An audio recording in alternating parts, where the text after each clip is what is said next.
Would be live, I think.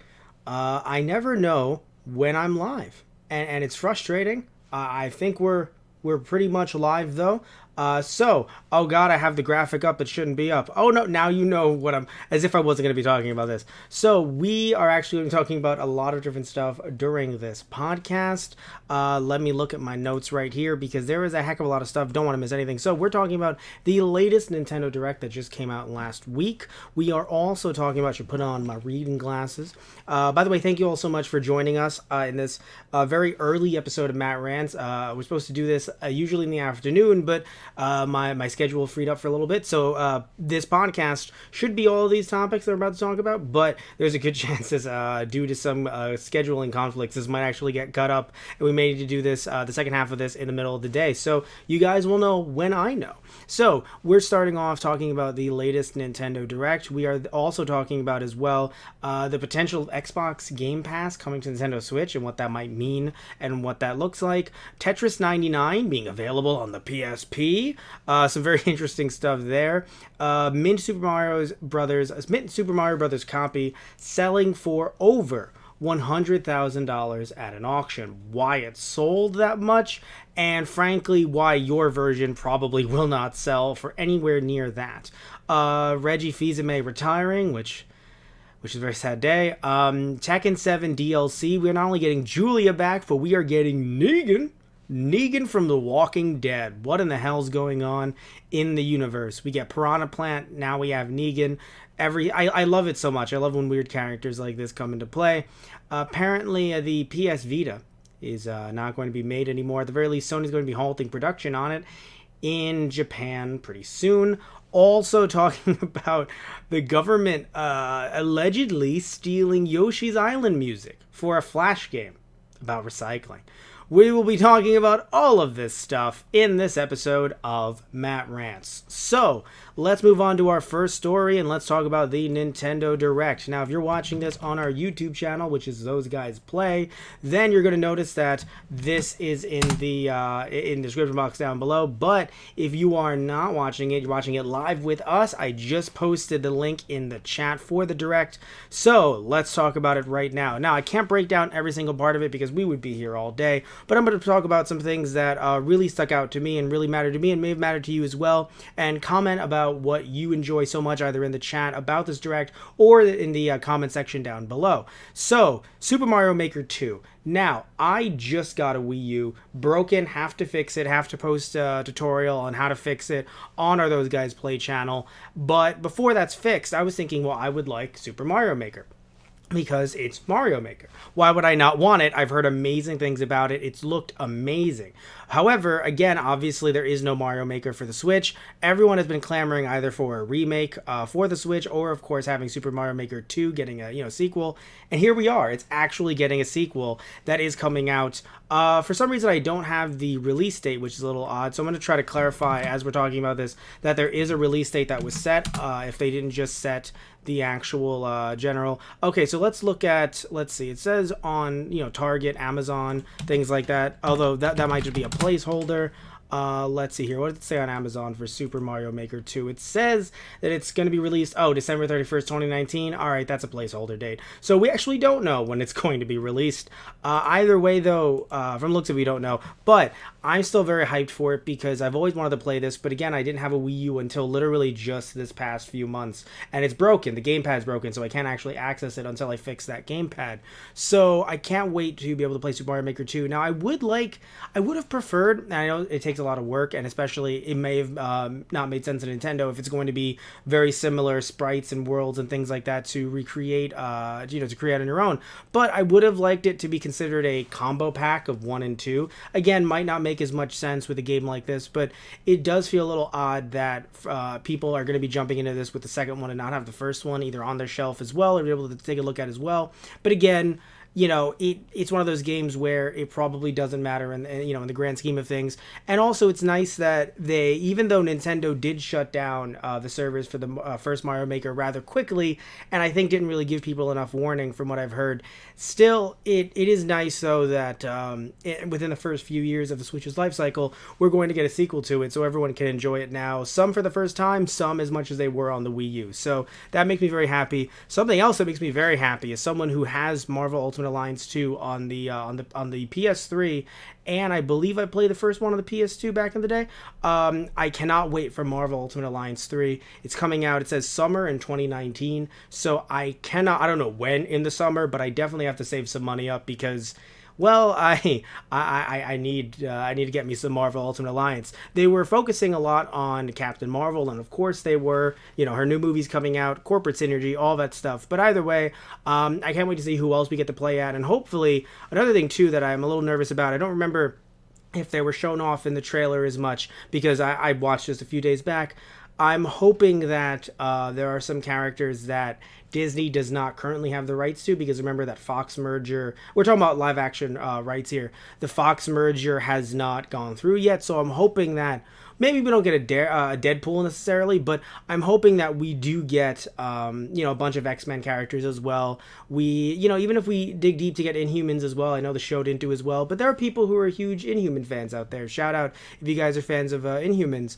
I just feel like we hopefully get a good roster of Marvel characters and not just Marvel characters that are in Marvel movies, live action movies. Hopefully we get many different characters, not just those few.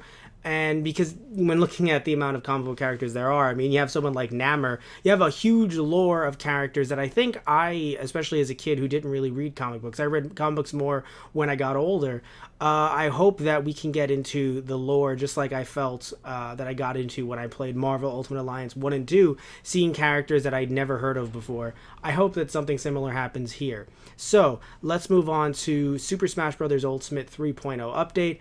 I am actually super happy that Nintendo is keeping us informed about these updates. I've heard a lot of people discuss for years how it feels like, Nintendo doesn't really communicate well when it comes to things like that, especially with such a huge community out there wanting to not just play Super Smash Bros. Ultimate like me casually, going to tournaments and things like that. A lot of people have jobs riding on Super Smash Bros. Ultimate, and it has nothing to do with jobs at Nintendo or developing this baby. So I'm actually very happy that they're keeping us informed and telling us what are in these updates and things like that. Also, speaking of so not so much updates, but speaking of things I need to save some money for, I want that Snake amiibo. I don't think it has as much butt as I would prefer a Snake amiibo to have, but you know what? Snake representation, I would like that Snake amiibo, and I can't wait to get it. It will be my first amiibo. So I don't know why Snake. Actually, I know why Snake, because my dad used to play Metal Gear Solid. I'm not even the biggest fan, but my dad used to love it, so might get it in his honor, just kind of place it around the house in different points. Potentially, I gotta get like a small little, I gotta make a tiny cardboard box and just put it around the house. Dragon Quest 11 Definitive Edition. So I'm not a huge Dragon Quest fan, but the way that it looked, the fact that it's including all of that DLC and that it is exclusive to the Switch, and that it is coming this fall, this might be my first Dragon Quest game. And tell me, guys, if you're huge Dragon Quest fans and you're watching this, which game should actually be my first. If you don't think this should be my first, but I really do want to get into this because I want more games for my Switch. And the fact that this is coming out exclusively for Switch, it's something amazing. I know that there are people out there who are thinking, hey, I got the original version on my PS4. Why does this have to be exclusive to Switch? But I think that it's very interesting in a way to have console exclusivity, but not really. Where it's like, hey, we're going to have a definitive edition come out on this other console, but the original game actually came out on, the PS4. And this isn't the first time that it's happened with the Switch, but it definitely is a bigger title that I've noticed having it happen on the Switch. So, I think that this is another game. This Direct really got me upset because there are a lot of things that I need to save up for that I don't have the cash. Look at my leather jacket budget. I don't have the cash for this. The green screen was really cheap. So it's like I gotta get these games secondhand somehow. Maybe get it for the PS4, but then getting DLC and stuff on top of that, I don't know.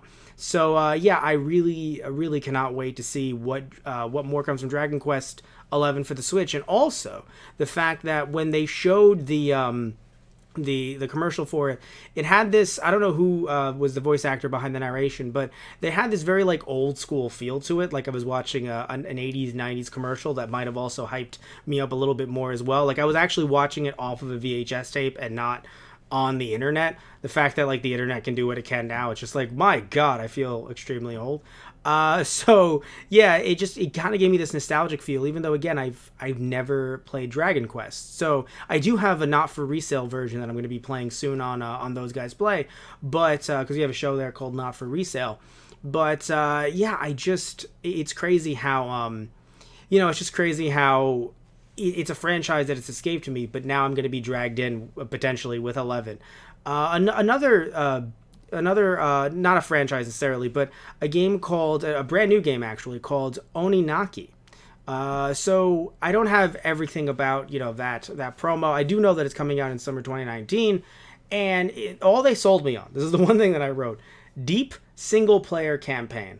Well, I'm sold. I don't want to interact with people. I don't want to know anybody. I like my friends, but I don't want to interact with people. So all you have to tell me is that there is a deep single player campaign, and I'm in. I'm good. Like, I'm right there with it.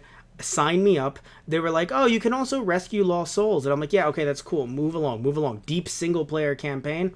I'm with it. Like, I'm down for it. So coming out summer 2019, not sure if I am going to purchase it. Want to look into it a little bit more before doing that. But I will admit, though, that, yeah, you sold me on deep single player campaign.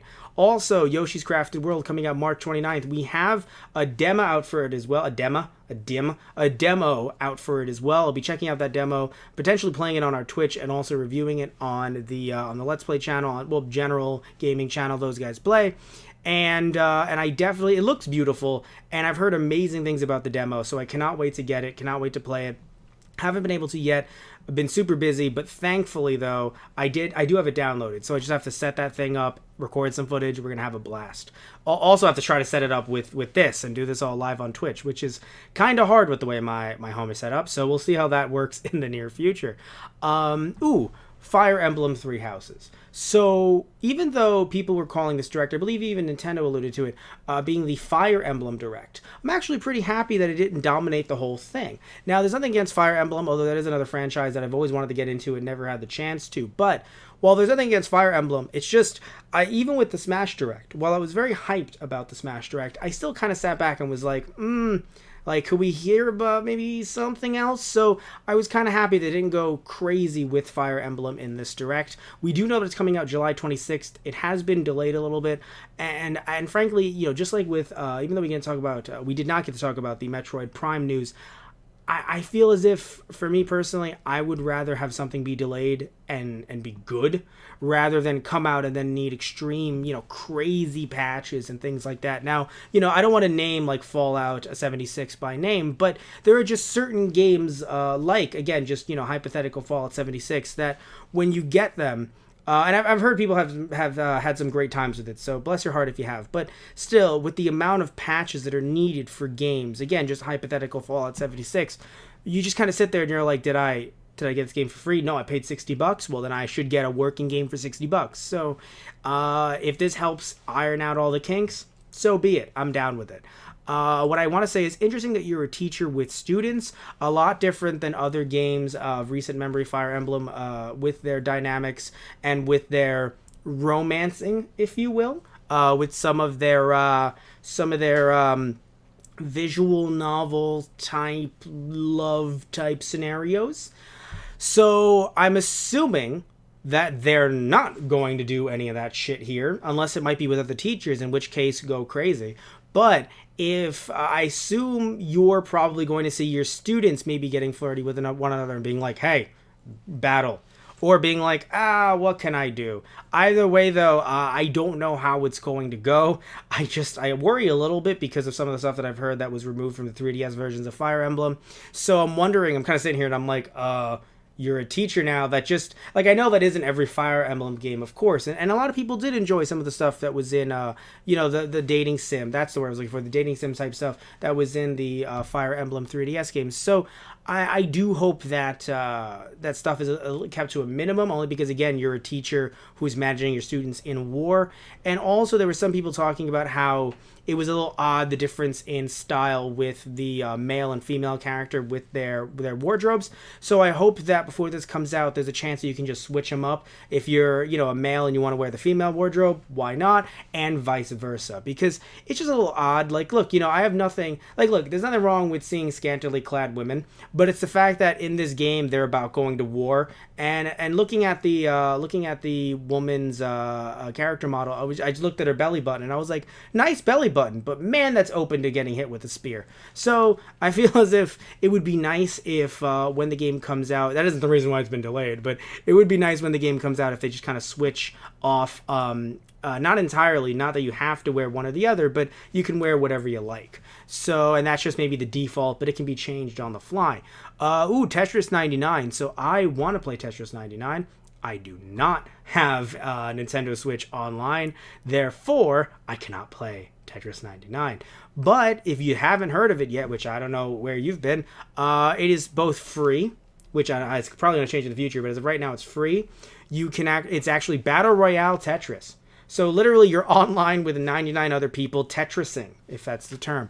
So have a blast. If you have played it, then please tell me what you think about it down below. Hope you've enjoyed it. Deltarune. Deltarune? Or Deltarune A? I'm going to go with Deltarune. Deltarune Chapter 1 is available on February 28th. So when this video is out, it's not available yet. But it is available for free on the Nintendo eShop. I'm going to check that out. Haven't beaten Undertale, but we have played it on our Those Guys Play channel. Myself and Tara, we got together and played it for an episode of Those Guys Play season... Wow, it's been a while. I think season 4. So, season 5 is coming up soon. We've had some issues, technical difficulties, but that'll be coming up soon. But season 4, I'm pretty sure that's what she and I played, and we played a little bit more after that, but we have to get together. We might be able to do it online, but we have to get together to actually play that danged thing. Because I do enjoy Undertale, and I think this might tie into Undertale. I know it's the same creators, and it looks very similar, but unsure. Tell me if you guys know whether or not it ties in down below. Daemon X Machina. I played this demo. I'm going to be playing this demo for you guys in the near future. Going to be reviewing this demo for you guys in the near future. This game looks amazing.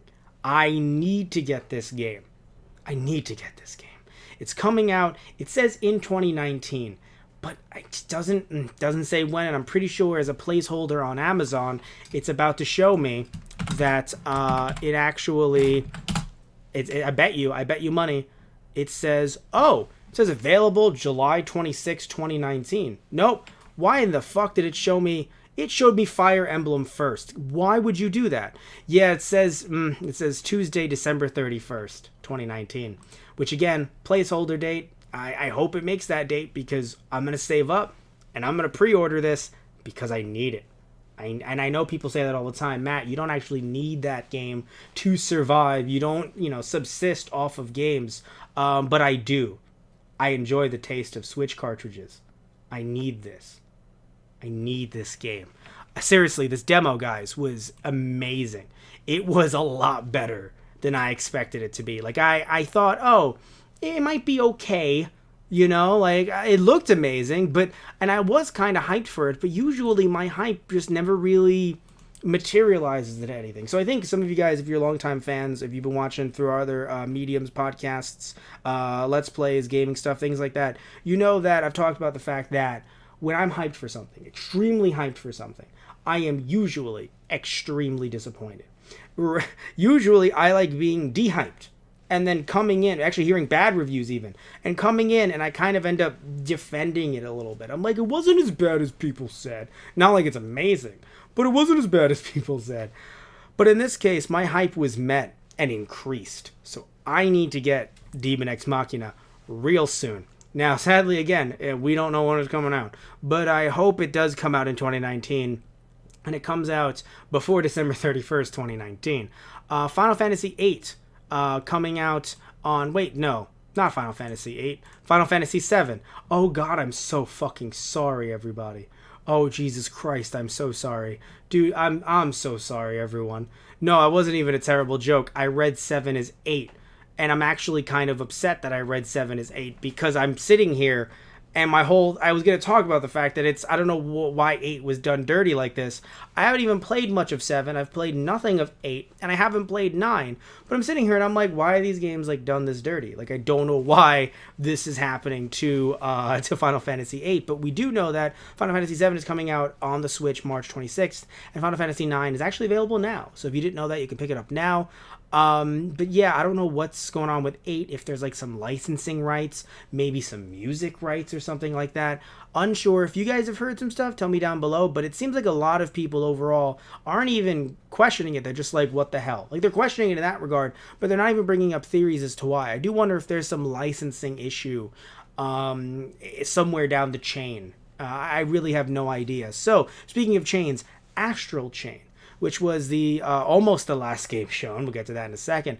Astral Chain looks beautiful. It feels like Evangelion without needing the oversized mecha. Yes, that there is mech, yes. But I'm talking about oversized, like, if you guys don't know, like Evangelion fights, very much a bit like, if I had to compare it to something that if you don't know much about anime, you might know about Power Rangers.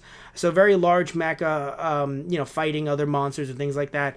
But when looking at this, the fact that a lot of the fighting is seemingly happening from one person fighting a larger monster, but not significantly large, that they can just stomp on you and crush you immediately, it just looks so interesting. And funnily enough, I mentioned Evangelion because from what they showed, it seems like one of the head scientists, perhaps the one that's telling them to, hey, you have to go out, but be careful, yada yada.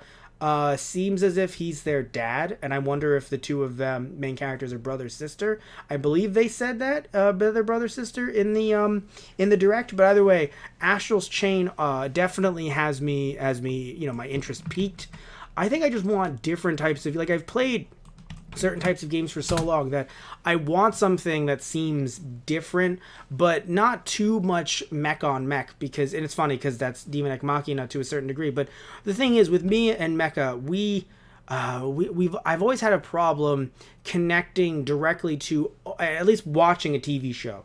Only watching a mech fighting, not so much another mech, but fighting another monster every single week. Like Power Rangers, I actually enjoyed more of the hand-on-hand combat, and even with Super Sentai, I enjoy more of the hand-on-hand combat than I do the actual mech fights. And I know that sounds blasphemous to some people, but it's just, even with mecha anime, sometimes my brain shuts off. Even though I loved as a kid G Gundam and I want to watch the rest of it, I don't know if I can get back into it, and if the mech fights will shut me off. Now, why does it work in game form a bit better for me? Maybe because I'm controlling the character. I'm right there, and I feel like I'm in a giant mecha, or I'm in a mech, so maybe that's what does it. But I don't know. For some reason, watching it, I feel detached. So, playing Astral Chain, though, by the way, it says it's coming out August 30th, 2019. What in the who now? I don't know if that's I really don't know if that's... Is that because looking at Dragon Quest XI S Echoes of an Elusive Age, which is the definitive edition, it's coming out December 31st. So again, placeholder date. And even with Dragon Quest Builders 2, it says that's coming out. I didn't want to talk about that too much because I don't know much about Builders. I've heard good things, but I don't know much about it. I'm not really that excited about it, despite, if you are, bless your heart, right? But I'm not necessarily. Coming out July 12th. So they don't have placeholder dates for all of these. So can I get Astral Chain for my birthday? Can I con a friend of mine to get me Astral Chain? I can try. Thank goodness none of my friends or people that work with us watch these streams. If they did, they'd know my plans.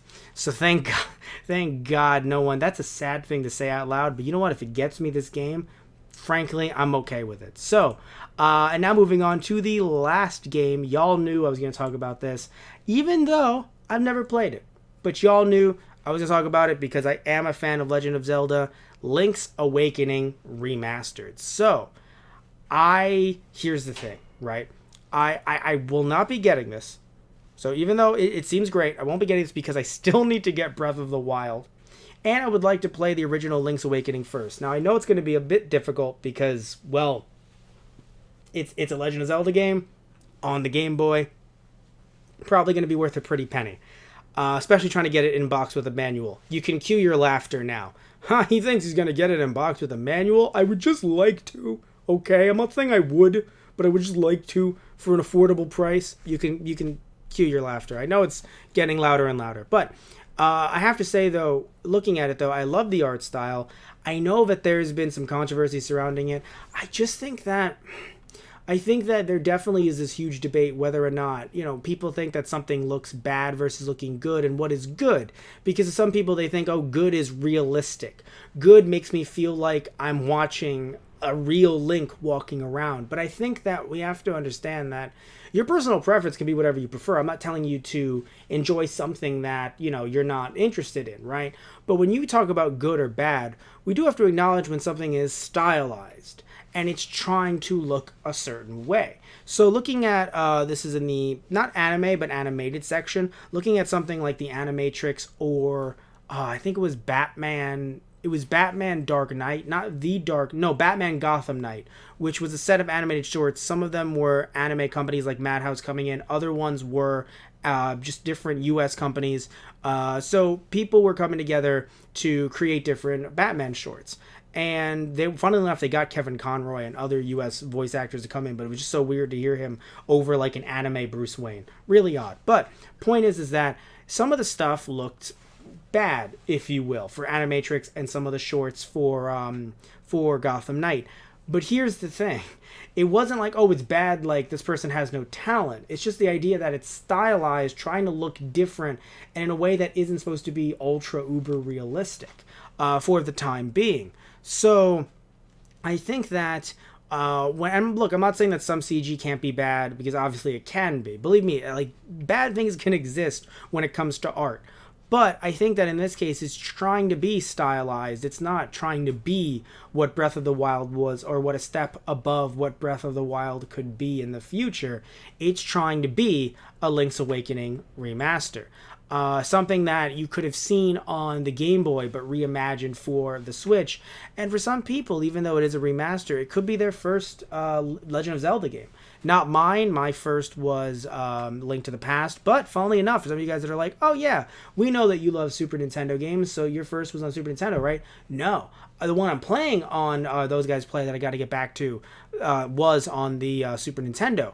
But the one that I played as a kid, that I don't know where the frickin' cartridge is, was for the Game Boy Advance.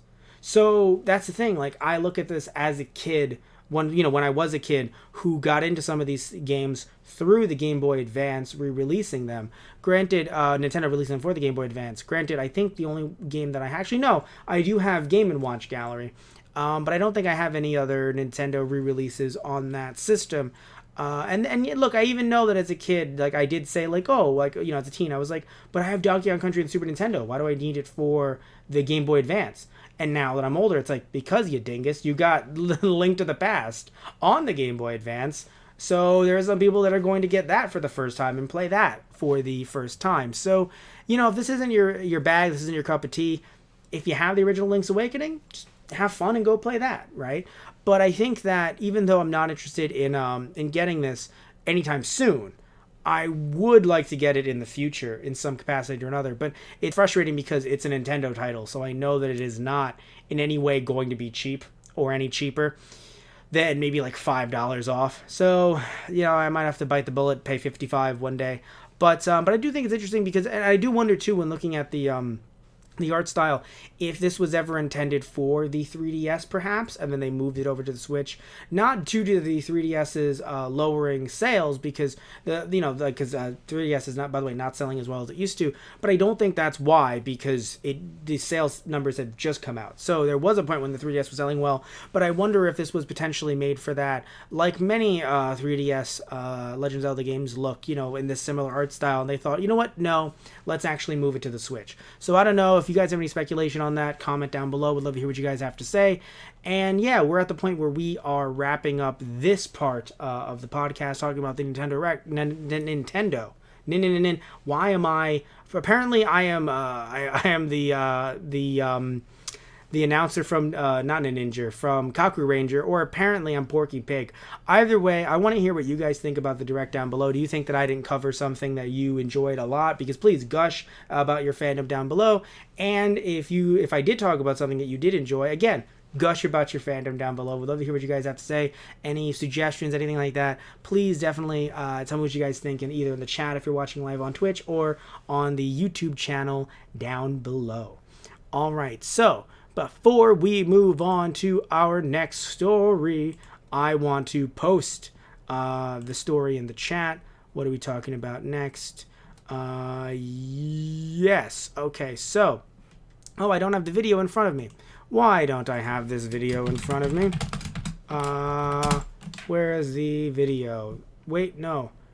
What? Is there no official video from Nintendo? How is there no official video from Nintendo? I might have to find this on Twitch. Alright, it'll be in the... Well, actually, you know what? No, I can find it on... I'm gonna find it on Twitch, darn it. I'm gonna find it somewhere. I'll find it. Let's see. Huh. That's odd.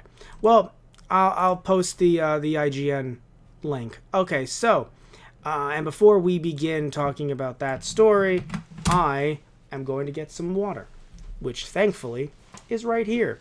Also, I'm going to sit up straight because apparently I'm really low in the camera shot, and I never put the Nintendo Direct graphic up. Well, that'll be going up in post. Damn it all to hell.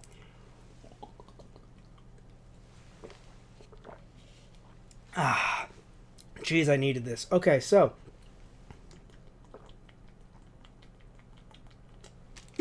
Ooh. Alrighty then. So, we're going to move on to our next story. In 3, 2, 1. Well, this is happening. I have to talk about this. I don't want to talk about this, but I have to talk about this. So, Reggie Fils-Aimé is retiring from Nintendo in April. Now, I will admit, and some of you guys probably are thinking this too, Reggie Fils-Aimé is not dead. As far as we know, he is not dying. Reggie Fils-Aimé is doing A-okay. So let's make sure that when we talk about this, we're not sitting here, and you guys may already think that I was doing that, but I was trying not to. It's just sad because, you know, as someone who grew up with Nintendo, seeing Reggie in the spotlight for so long and participating in the memes and things like that, it's just, you know, although to be fair, Doug Bowser definitely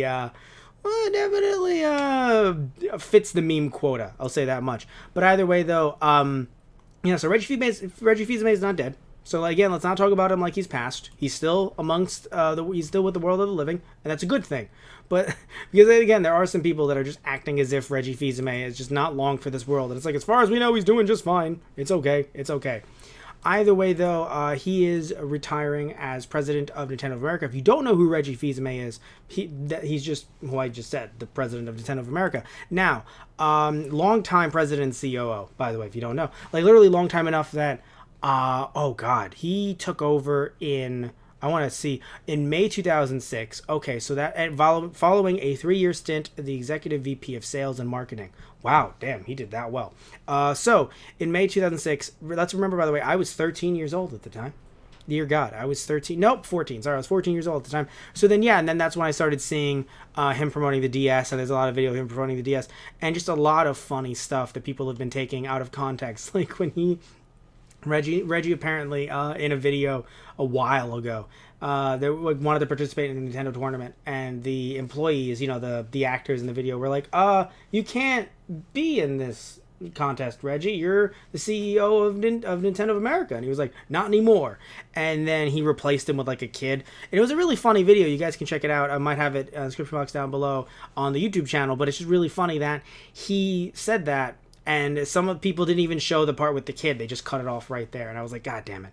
Also, there was a 3DS game that he was promoting, and Bowser comes out of it. Probably Bowser's Inside Story or something like that. And Bowser was coming out of it, and like out of the DS or out of the 3DS. And now people are like, oh no, Doug Bowser has actually taken over Nintendo now, which technically is accurate. Doug Bowser is currently, who I want to make sure I know what Doug Bowser's position was before he's going to be Nintendo CEO. Let's see. I want to make sure. Also, it's really nice hearing other people come out, like Nintendo President Shintaro Furukawa, saying that he appreciates everything Reggie has done for Nintendo and inside and out our company. Reggie is known as an exceptional leader. We are grateful that he is leaving the business in good shape with strong momentum. While we miss him and wish him the best in very best in his retirement, we are also pleased to have such an able successor ready to step into that role. Doug Bowser and the rest of Nintendo will ensure a seamless transition and continued momentum for Nintendo. And people were talking about this online, and I gotta say, it actually is amazing that Reggie has been able to step away, as far as we know, with no controversies, nothing like that. You just have Reggie sitting there going, you know what? You got to go out when things are good, right? He's doing very well. The Switch is doing very well. You want to stick through the bad, and with the Wii U sales and everything that happened with the Wii U, that definitely was the bad. So even if you like the Wii U, I actually want to take a better look at it, but still, it did not sell well. It didn't sell well, didn't do that well for the company, didn't have a lot of third-party support. So with the Switch coming out and selling as well as it is, and certain games for the Switch selling, breaking records, like Super Smash Bros. Ultimate, it's actually really nice to see that he leaves on a very high note, rather than leaving after some kind of scandal or potentially when the company's not doing well, so it makes it look like he's jumping ship and he's not a company man. Now, he said, it's weird because people were making jokes. I don't know if they were making jokes. They were saying, oh, is Reggie going to run for office, like president or something like that? And at first I was like, come on, guys. No, he's not. But then I remembered something. Reggie said, I wanted to leave to spend more time with my family. That is actually the most PR thing to do when you are either running for office or you want to escape a scandal when you're in office. So like if you're in office and so you're a politician and let's say you've done something corrupt. What? A politician doing something corrupt?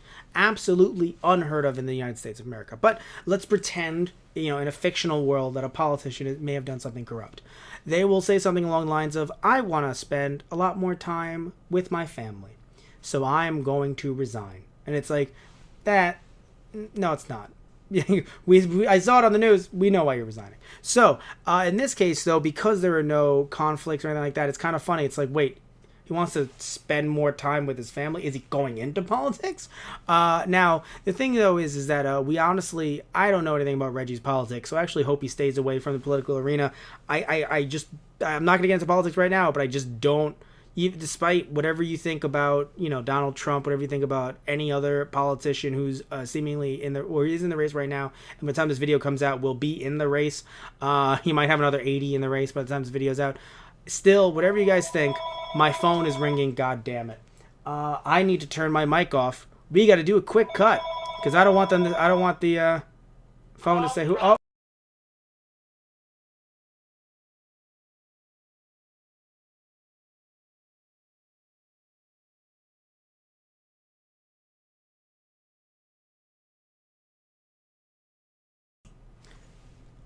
Okay, that was a friend of my grandmother's, and I love my grandmother, and her friends are great. But why? Oh, nope, she's on the answering machine now. Nope, wait, I don't know. Okay, so anyway, if she calls back again, I'm going to be furious, and you're going to see it on Twitch. So, but no, I want to see what, jumping back to Bowser, I want to see what he's running Nintendo now. That's just hilarious. Doug Bowser is running Nintendo. Also, something that we haven't done, which is terrible. Should have added this in. I'm gonna probably add this in post. Reggie's face. Look at that face. Look at that sad face. Retiring face. Love you, Reggie.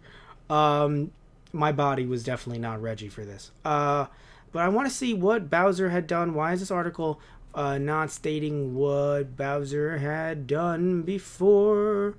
Bowser had worked for, let's see, prior to his current position at Nintendo, he worked for EA. Not a good sign. When he was first hired at Nintendo, he tweeted an image offering his thanks, but with a nod towards a surname Mario and Luigi plushies discreetly tied up in the background. You guys probably have seen this one online. If not, it's hilarious. So, but why is it not listed what Bowser used to do? That's a little odd, because I could swear people online were talking about it. It kind of matters, the guy that's taking over, what he's currently doing at Nintendo.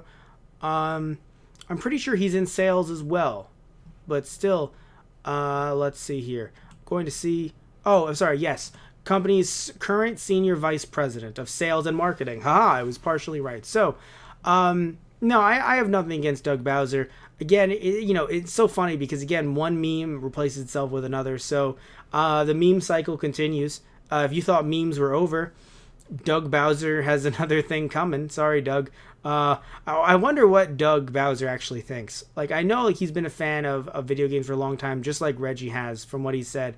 So it's just kind of funny. Like, was this just like I want to know if his goal originally was, I'm never going to be with Nintendo, and then eventually, like, you know what? Just let it hit me, because he's already in memes just by being involved with Reggie's memes. They're now crossing. So it's hilarious. A lot of the fan art talking about Bowser being a part of a Nintendo now is funny. Like, the actual people drawing the actual Bowser, and not the actual Bowser being Doug. And I think the funniest thing is there was a tweet, as we wrap this up, there was a tweet online that said, isn't it crazy? I forgot who shared this, so very sorry. They said, isn't it crazy that the person running Nintendo right now is a guy named Doug? And I was like, God damn it, that's really funny.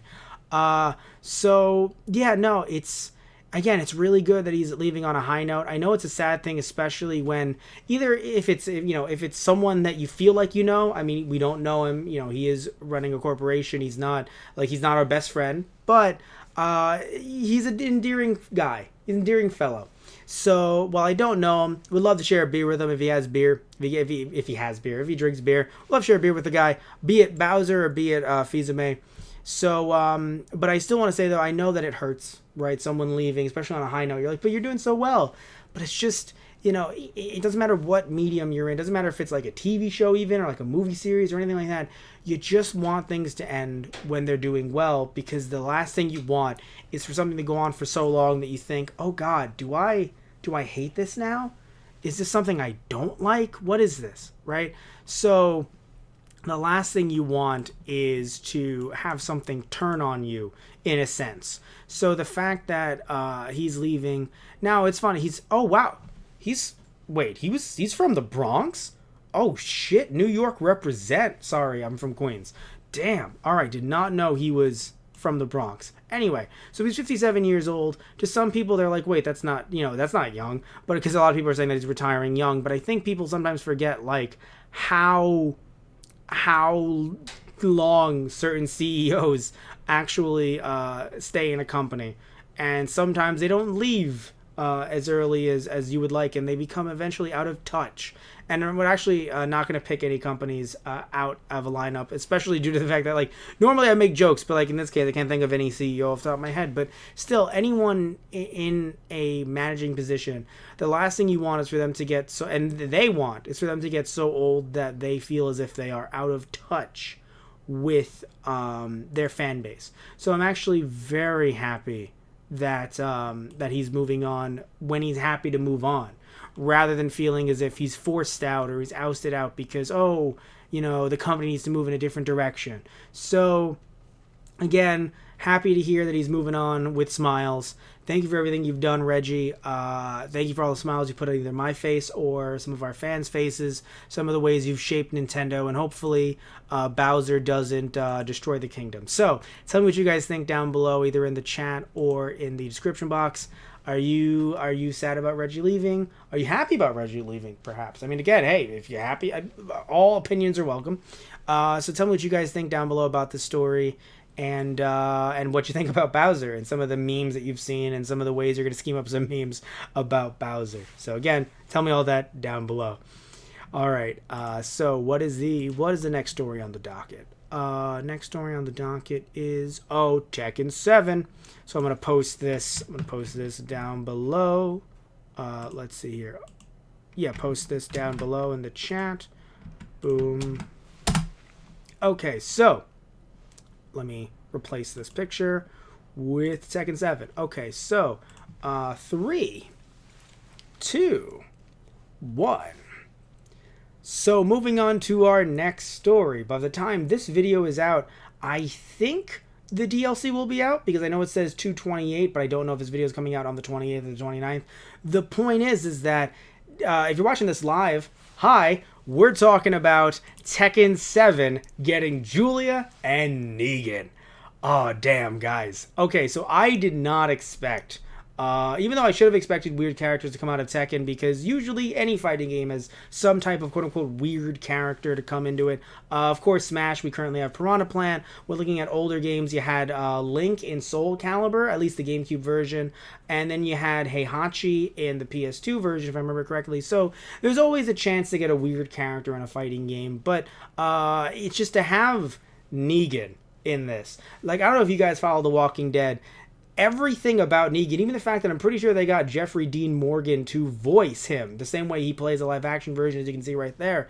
The fact that he is Negan in every way and has a love of Negan as well, you can definitely tell, that in the voiceover work. So the fact that they seemingly got Jeffrey Dean Morgan back, the fact that it seems like Harada is also a fan of Walking Dead. Yes, this is a promotional opportunity, obviously, but yeah, definitely a promotional opportunity because, of course, you can see the fact that,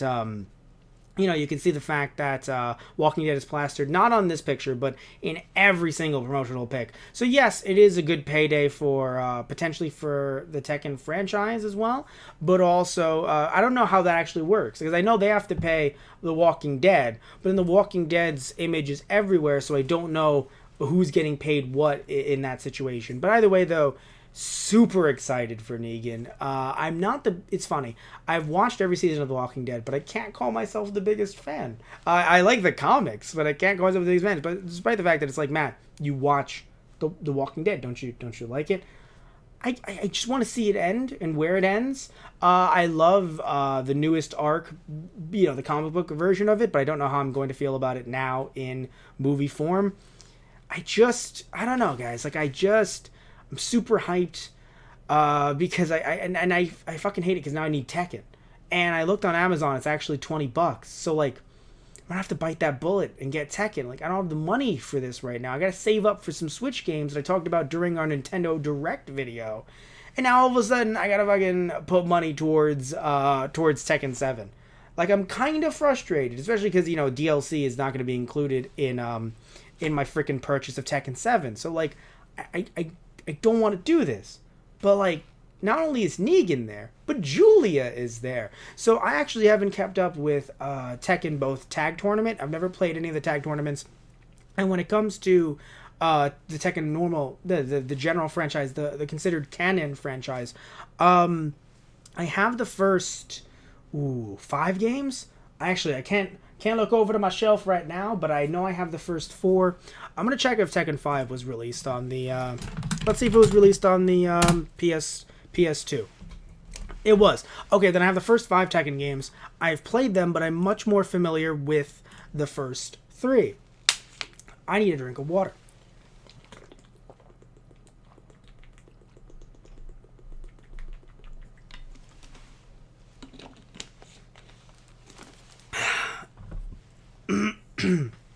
This is the problem with going live, everyone. So 3, 2, 1.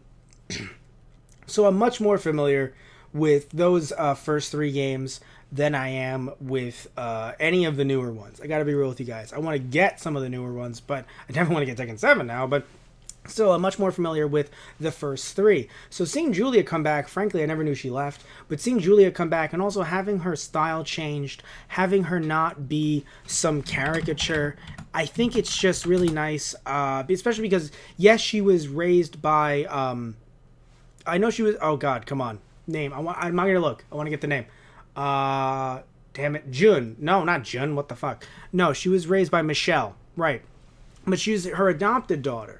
So she's, I don't know, I just feel as if it's, she doesn't have to look this way just because she was raised in that area. She's not actually Native American from the looks of it.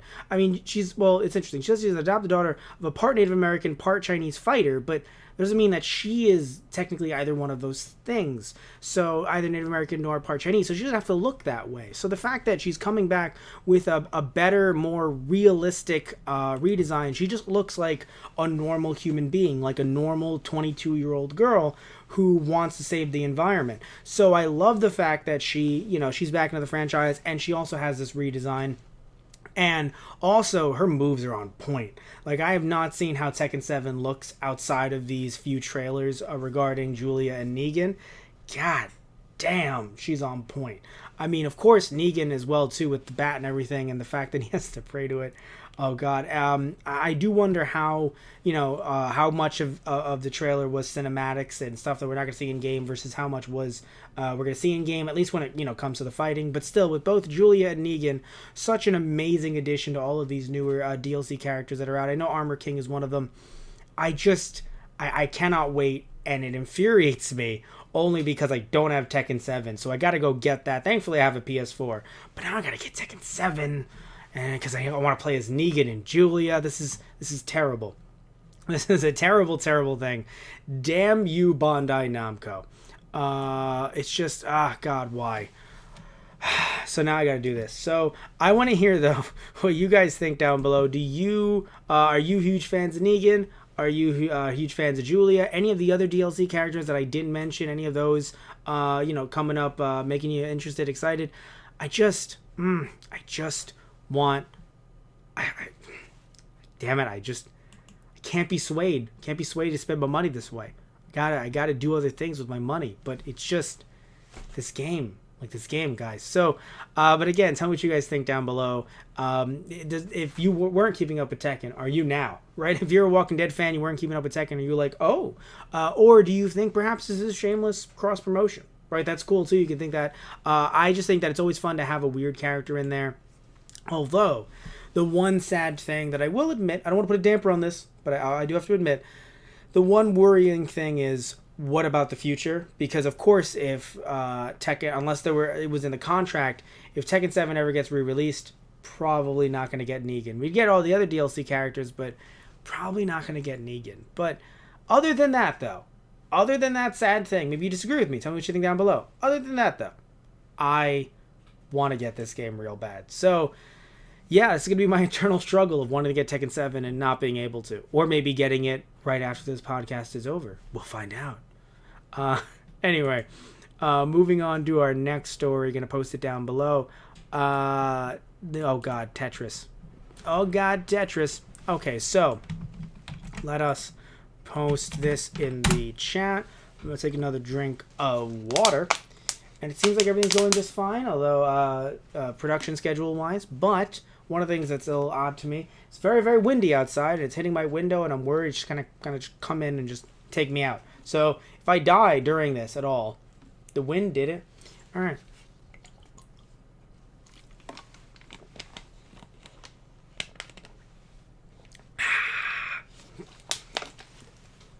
All right, so we are going to begin this next story in 3, 2, 1.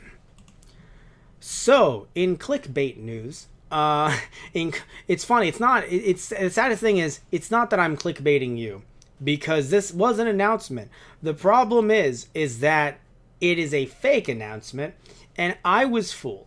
And I was very upset at being fooled because I thought that this could actually be a thing, and I was going to bust out my PSP. Literally the same silver PSP that I don't have up on the screen right now, damn it, because I'm not good at the live thing still. Damn it all, the frick nuggets. There it is. Look at that. Look at that PSP. I have that PSP. And I thought I was going to be able to play Tetris 99 because I am a fool. You're not a fool if you believed it, but I am the fool. So yeah, a Tetris account by the name of @Tetris99game, which says Tetris, and then the R is around it as if it is actually copyrighted. 99 News, and it says #Tetris and #PlayStation fans unite. #Tetris99 will be arriving on the PlayStation Portable for action-packed 99 player rumbles on the go. Now here's the reason why I thought it would. Despite what some of you guys out there are probably thinking I'm an idiot because you're like, oh well, God, you can't just connect to 99 people, online if the PSP isn't connected to servers. I honestly didn't know. Like, I didn't know anything about Tetris 99 before actually looking into it. So, funnily enough, I didn't know if it was going to be able to maybe connect via, like, your Wi-Fi or something like that. Like, I had no idea because I don't remember. I haven't actually downloaded PS1 games from the Actually, maybe my dad did when he had the PSP, but I don't think I've ever done it. So I didn't know whether or not like you could just connect it to your Wi-Fi and be fine. Then when I got it on the Switch, because Tetris 99 is free, so I got it on the Switch and I was like, I need the online service. Oh, I'm not paying for the online service right now. I don't have that kind of money. I'm not a high roller. I can't just throw out those singles like that. Oh God! So I need some money, but that doesn't matter either way. So I do have my PSP though, so I thought I was going to be able to play Tetris 99 on it, but no.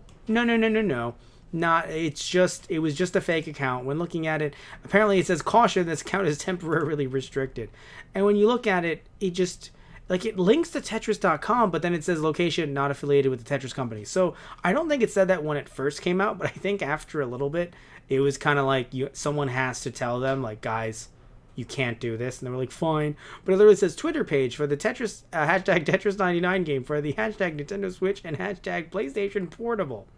Get ready for some mayhem, and then in brackets it says parody account, but I don't believe it said it originally. So I think when it first came out, it didn't say parody account, and now it does, thankfully, but at the time I was like, you got me. So yeah, it's a little bit upsetting, but hey guys, it happens. Sometimes you get fooled, sometimes you have to move on, but I thought it would have been interesting having a PSP game released so recently, because I mean, heck, looking at the Vita, the games for the Vita are still being released, even though it does seem like Japan isn't making that many Vitas anymore. We'll talk about that a little bit later. But yeah, no, I thought that maybe it was true. It's not true. Oh well. So let's move on to our next story, which actually will be about the PS Vita in Japan. Let's see right here. Boom. Gonna take another drink of water. And also change the picture to the Vita. Where's the Vita? There's the Vita. All right, got that Vita up.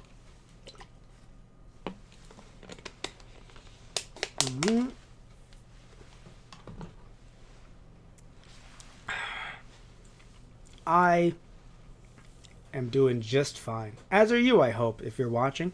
So, okay, so again, I have not been killed by the wind outside, so I seem to be doing well. And schedule-wise, we seem to be doing just fine. So, we have a few more stories, though, to go, and we're going to move on to our next one in 3, 2, 1.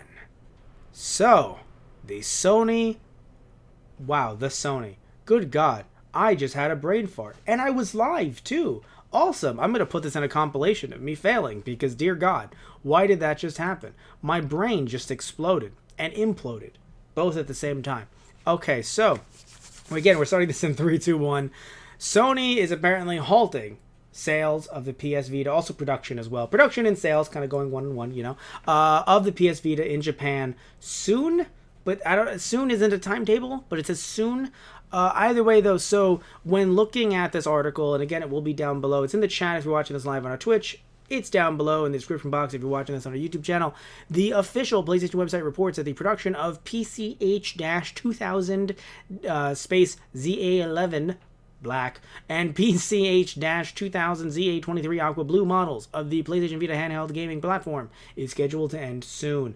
Which I hate that it doesn't give us a date, because when it says soon, everyone's going to be like, we need a Vita. Even though it's like, you don't need to stockpile Vitas for the apocalypse. Like, yes, you know, they're gone soon, but even with the Wii U's have started going down in price. So, like, you don't need to stockpile Vitas for the apocalypse, guys. No one, I think, is going to be paying that much for a Vita in the future. Not that it wouldn't want a Vita. I actually want a Vita. But it's not like they, it's not like they're going to be paying that much for them in the future, in my opinion. So, when looking at, so Sony Interactive Entertainment, SIE, announced last September that production of the PS Vita will halt in Japan this year. And CIE, so this year being 2019, and SIE Senior Vice President Hiroyuki Oda said that the company has no plans for a successor system to the PS Vita, which I think, like, I'm happy that he weighed in, but he didn't have to. Like, all he had to do was just show the sales numbers for the actual PS Vita and just kind of walk away briskly. Like, I think if anyone is sitting back like, what? No, why wouldn't they make a PS Vita? It's like, again, just look at the numbers, like also the fact that the memory cards were so expensive. I know that the PSP also had proprietary memory cards, I believe, but still, to have the Vita memory cards being that expensive and not holding that much, I think that definitely hindered it, in my opinion.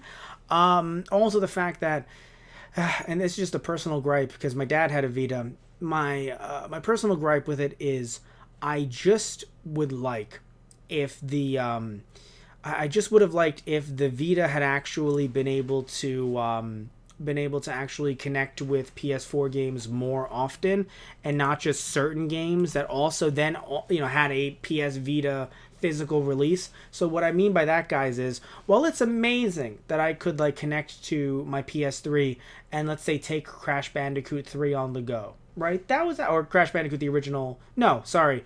On my PS3, I don't think I have the original. I know I have 2 and 3. So if I could take 2 on the go, that was fun. I remember I tested it with my dad's Vita, I believe, and it was nice, right? But I would have loved to be able to take games that I played on the go, that I had available on the PS3 or the PS4. Games like WWE 2K16 and 17, or 15 actually at the time. That's what I had. Just a bunch of other games, even some Japanese stuff as well. Now, I know you have to get the developers on board with that, and it's not just a 1-2 trickaroo thing that, like, oh, just snap your fingers and it works. Like, no, a lot of work has to go into it, and I get it. But it is just extremely frustrating that, with as many games that are available on both the Vita and the PlayStation 3, 4, games that I bought were not available on the Vita. And if there were Vita versions, you could digitally play one on the other, then I could just buy it on the Vita or buy it on the PS4. So it was definitely frustrating, because I really do wish that they incorporated that more, because to me it felt like that was a great selling point. And now, of course, you have it with the Switch. So it definitely seems like they refine that idea, Nintendo in that case, and now it's like, yeah, it just becomes a handheld on the go.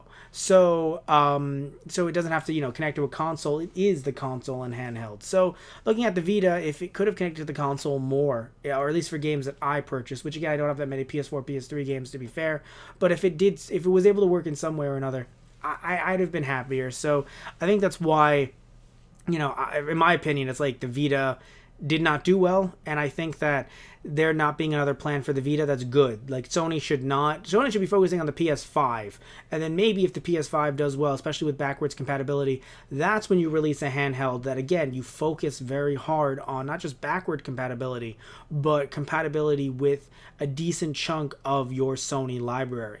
So, and even other companies' libraries as well, even if it's just a few games here and there, still trying with something, because I was happy to hear that, just like with the Switch, Vita was also very indie friendly, especially now with a lot of the cartridges that are out, but games that are being released for the Vita. But it's just frustrating that if I just want to play a AAA game or some other type of game, that I feel like I can't on either the Vita or on or just specifically on the Vita, or even like just transferring it over or something like that, and I have to sit back and be like, well, I have to either buy it on the PS4, and my Vita is collecting dust. Now, I know some people will say that about the Switch, that it feels like it's collecting dust, but it just feels nice to be able to have it, be combined handheld and console mode, so that I can take it on the go when needed. So I don't care, especially with my very limited funds, I don't care about having to only buy a few games for the Switch. But when it comes to the Vita, a lot of it was either available on the PS4, or had ports later when the Vita was sadly really not doing well.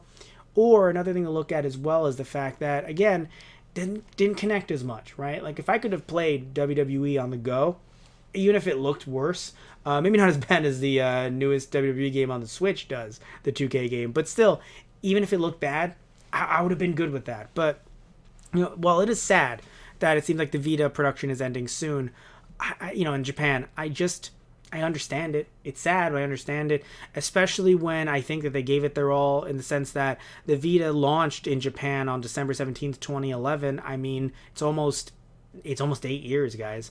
It launched in Hong Kong, Taiwan, South Korea, North and Latin America, Europe, and PAL territories, and Singapore, February 22nd, 2012. So again, it's been a little over 7 years when it comes to everywhere else. So yeah, I mean, it's just, and the system sold more than 1.2 million units worldwide as of February 26, 2012. Ooh. Oh, well, that's as of, yeah, still, that hurts. That hurts a lot. So, again, I'm not saying it's a bad system. I'm not saying you can't enjoy it, but I get it. It sucks, but, it hopefully you can still pick one up in the future. And, and please tell me down below if you want to recommend me any games. Maybe I'll pick one up, but I definitely do feel as if, like, I get it. If you want to disagree with me, though, please do down below. I'd love to hear what your thoughts are on this story. But, it's just, it hurts. It hurts all of us, to have a console, like, especially with the PSP. I'm not going to say it did well necessarily because software sales weren't that well. Hardware sales were great, but software wasn't. But I really enjoyed the PSP. I have two of them. Like, I really enjoyed it because one of them isn't working as hot. It's not working as well as it used to be. So, but I really do love the PSP. But the Vita, I just try to win me over, right? Like, try to tell me down below, like, no, this game is so good and it's only available on the Vita. You have to get the Vita, because I would love to test it out and I would love to see what the Vita can offer me. But as of right now, I feel like there are so many games that, especially indie games, it's like it's great they're getting Vita releases, but you could also get them on the PC or on other consoles as well. I like physical. I really do like physical, but, I don't know. I just tell me what you guys think down below. So, let's move on to our next story, which looks like it's going to be, yes, okay.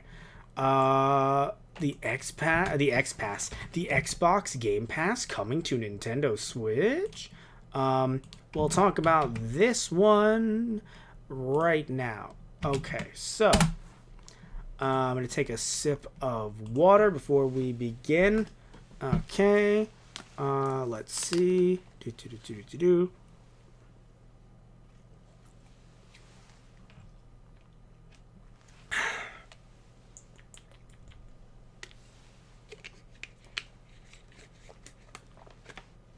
We may have to stop the stream within the next few minutes. I'm hearing, is someone at the door? No. It seems like no one's at the door. But, like, it sounds like someone's at the door. No, I think we're good. Okay. Just, sorry guys, I really got to make sure. Like, I don't want to stop this. Last time when we did an episode, we had to freaking stop this mid-story, and that was terrible. So, yeah, okay. So, we're going to start this, by the way, articles in the chat, and if you're watching this on our YouTube, then you'll notice that, yeah, it's the article will be available down below in the description box. So, Xbox, and Nintendo Switch. Okay, so we're starting this one in 3, 2, 1. So, is the Xbox Game Pass coming to Nintendo Switch? Well, you may have seen the title of the video. You may have seen a thumbnail. You may have thought, no. And frankly, yeah, this is all rumor and speculation at this point. But what we do know is Microsoft is seemingly looking to develop an app for the Switch. And it does seem as if this app is developed, this app will actually allow players to access the Xbox Game Pass library through streaming.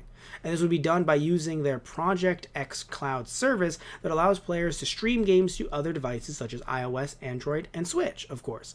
It says, of course, in the article itself. Now, here's my issue, though. So I am extremely worried about this because I think so many people, because of course this is a very understandably hyped thing to have happened, especially as someone who I don't have an Xbox. So someone who doesn't have an Xbox, who doesn't have Game Pass, to be able to play this on my Switch, because of course they can't be played natively due to the fact that they just look, unless you're talking about a game that, like the original Banjo-Kazooie, let's talk about that game. The games they can't run natively, right? The different hardware, better hardware, quote unquote, better hardware can handle, a lot more than the Switch can.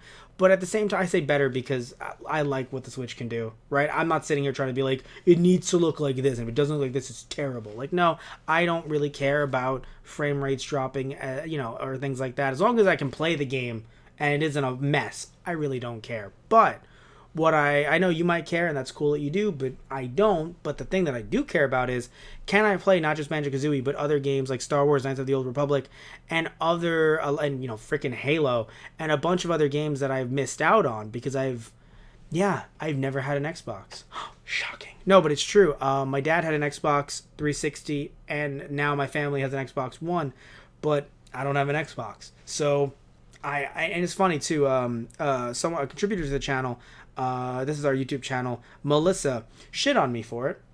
Now, because she's not here to defend herself, fuck you, Melissa. She's and no one send her this video. Seeing her at her next concert will be terrible. She will be at the ready to kick my ass. So either way, though, point being is that I think that what worries me about this. So I've told you what I liked about this. I get to play these games. What worries me though is a lot of people have talked about on PlayStation streaming service how PlayStation games from PlayStation 3 and PlayStation 4 do not stream well. And this has nothing to do with the Switch. Of course, this wouldn't be, I don't think this would be Nintendo servers necessarily handling this. This would be Xbox handling it through their Project xCloud service. But here's the thing, though, right? When it comes to, like, Game Pass on the Xbox, if you don't know, because I had to learn this myself. If you don't know, you download it onto the system. So right there, you're like, oh, amazing, right? Like just download it straight to the system and you're good. Where with PlayStation service, it's stream it, and if it doesn't work for you, too fucking bad, we took your money. So there are a lot of people out there that are saying, hey, especially if they're in a spot of the US that doesn't really have good internet, PlayStation takes their money for the month and then they cancel and they never get to play these streamed games again because it just doesn't stream well for them. So for me, I worry because I want to be able to access these games. I want to be able to play these games, but I feel like even with games like the Nintendo 64's Banjo-Kazooie, I'm just worried that they're not going to be streamed well. And I know that's an N64 game and it should be a layup, but I just worry about streaming, especially during, I don't know if you guys can hear it, but I've been talking about it in between the videos because we're doing this live on our Twitch. The wind is very hectic. If the wind screws up right like this, my internet service right now, obviously we wouldn't be able to be live, of course. But another thing that I wouldn't be able to do is play this. So if this was available right now on my Switch, and I thought I gotta play Banjo-Kazooie, I don't want to pay. I don't think they're exorbitant amounts, but I don't want to pay the amounts that exist. For I have an N64, but I still don't want to pay them, and I definitely wouldn't want to pay them for freaking Conker's Bad Fur Day. So if I wanted to be able to play those games on the on the Switch, then all of a sudden, because the wind is getting pretty bad, I can't freaking play those games. So that would be very frustrating. Now to be fair, the games that the article is pointing out are games like Halo, Gears of War, and Forza. And even then, looking at how beautiful Forza looks, I just feel like there would be a lot of stuttering. Now, yes, of course, you're going to have to work out kinks, and it's going to be a beta process and things like that, but I just worry that there's going to be a lot of stuttering, and it's going to be less of a success and more of a passing thing that gets canceled within the Switch's life cycle. But I want to hear what you guys think. Do you think that this is going to be successful? Are you extremely hyped about this? Because, again, I'm pretty hyped as well, but I'm just a worrier. I'm a worrier, guys. So tell me what you guys think about this. If you think it's going to be, this is going to be the best thing ever to happen to Switch. If you, like me, are happy that Microsoft seems to be working very well with Nintendo, especially while it seems like Sony is dominating, at least in terms of sales, that Sony is dominating. What do you guys think? Would also like to mention before we go that it seems as if, it's speculation, that with a Project xCloud announcement due at the Game Developers Conference in March, it is believed any announcement on this will come sooner rather than later. So, I'm not saying that if it doesn't get announced that it's not happening, but we'll see soon. And if it does get announced, we'll cover it right here on Matt Rants. Again, tell me what you guys think about all this stuff and what franchises you would like to play and video games you would like to play on your Nintendo Switch directly from Xbox. Tell me all that down below. So, let's move on to our next story. What's our next story gonna be? Okay, so yes, we're talking about the Mint Super Mario Brothers copy selling over $100,000. So let's post this link in the chat down below. Boom. Let's take a sip of water. Though I think we're gonna have to end this stream in a few minutes and continue this a little bit later. Which, if you guys are wondering where we'd continue it, you can go over to our Twitter at Those Guys Radio and see us post about it there. Will be happening from in between the hours of 1 and 5 Uh-oh. I gotta wait just to make sure there's someone at the door.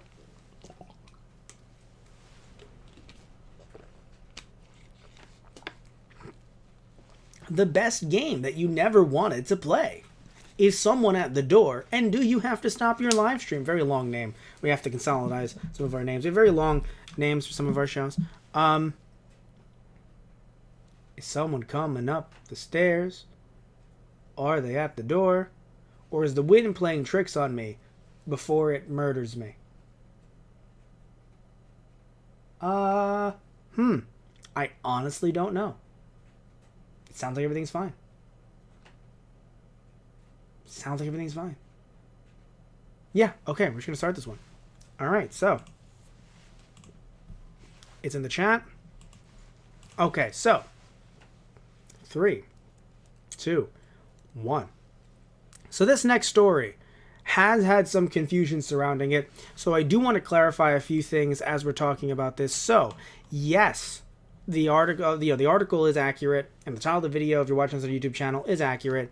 It says that a copy of Super Mario Brothers was sold for more than $100,000 at an auction. Now, here's the thing, though. You're going to think, well, is my copy worth that much? Not even no. Hell no. Your copy is not worth that much. And here's the reason why. So, first of all, one of the reasons why, which I don't like, is that it's actually sealed in acrylic and graded. But the interesting thing, though, is it's not just a normal copy of Super Mario Brothers being graded. So this does change things a little bit, because I actually do not like the grading process. You can check right now on eBay. There are some games, like, I swear to God, Back to the Barnyard for the Xbox, graded and are worth $80. They're not actually fucking worth $80. But this one might actually be worth what they're saying. So yes, it is setting some records. Of course, people are like, whoa, this is going for such a crazy amount. But we have to remember that the box, so not just a game, but the box itself surrounding it, is actually from Nintendo's limited, quote-unquote, test market launch. So they actually launched this for the NES in New York and LA starting in late 1985. Sadly, no one knows the exact date because people weren't cataloging this the way they were. I'm sure some people at the time who were playing games were like, or not playing games, but who heard of stuff like this, especially business analysts, were probably like, it's gonna fail. Atari crashed, video games, but now we clearly know, like, that did not happen. But still, at the time, people weren't really documenting stuff like this, so we don't know the exact date. But the copies did not come in usual shrink wrap. They actually came sealed with a small matte, I think it's matte or matte, I never know how to pronounce that, matte or matte, or glossy sticker. So it actually comes with a glossy Nintendo sticker. And so we should also note that Dennis Kahn, CEO and co-founder of game grading service Wada Games. By the way, I'm pretty sure Wada Games is actually a good grading service. So there are some better grading services than others. Like when something is VGA graded, the Video Game Association, I believe. I don't really care. So, like, nothing against the people behind the VGA. I'm sure they're great people, but the problem is that, and this is the reason why you needed something like Wada Games coming out here. Wada Games, they tell you who are behind the grading process, like why something is graded, who is doing this, and people, you see the names of people that you can trust. I don't believe, if I remember correctly, the VGA states who's behind the grading process. And also, someone tested out the VGA service, and apparently they sent the same game in twice, and it was graded differently 2 different times. So, but that's a story that I don't have in front of me, so I can't clarify that. So so that's pure speculation as of right now. But I'm pretty sure that did happen. So maybe even made a YouTube video about it, because people usually do stuff like that. So, as we are currently making a YouTube video about this. Anyway, so the point is that Dennis Kahn, CEO and co-founder of game grading service Wada Games, which evaluated this specimen, why is it named a specimen in the article? That's a little odd, estimates that only 2,000 to 10,000 copies of each of the 27 test market games were ever made in this sticker sealed style. And you also have to think as well that, let's go to the max, 10,000 were made each, right? So you're thinking, oh, it's 27,000. But people didn't put this on their walls. They opened it up and played them. So unless someone bought 2 copies because, they were like, maybe one day or something, or got, maybe they opened it up, but they somehow didn't open it up that badly, and the sticker is still on there, but ripped a little bit. Still, it's one of those things where, when looking at how many games that were out there, even if we go to the max, again, games are meant to be played. So this game, I do get preserving it, like untouched, right? But games are meant to be played, so you're gonna play them, right? So I will get upset when a game, rather when a box kind of bends a little bit as I'm opening it up. I'm like, oh, like my heart kind of stops a little bit. But still, it might be my diet. I'm not sure which. But still, I do. The problems exist when I open up those boxes and like that top fold just bends, and I'm like, oh, please just open up nicely and delicately. But still, I do get why not only this game, is meant to be preserved, but again, people back in the day were going to be playing them, so they weren't going to be preserving them for all of time. So yeah, this does make it extremely rare. And also finding one, of course, with a sticker seal intact is even rarer. And Con estimates, although again, this is just an estimate, so we're not saying this is as a direct, 100% source here, but Con does estimate that only a few dozen exist across the whole test line market. Again, like a few dozen as in sticker seal intact. Also something we should definitely note as well is that six collectors came together. I don't know how they're going to divvy this up, but 6 collectors came together to actually purchase this. So even though it went for over $100,000, remember, someone isn't footing that entire bill. They're splitting that 6 ways in some way or another. Let's see here. So it's let's see. So some more in this article. It says, but finding an unopened test market Super Mario Brothers is so rare that Colin told ours that it's quote unquote the only known copy of arguably the most important game in Nintendo history. ... It's rumored that there is one more out there, but it's just hearsay. I haven't seen proof of it. Wow. Okay, so yeah, and we can see the Nintendo sticker in front of us right here. If you're, oh god, I still have the last picture up. Let's actually look at the frickin' graded picture.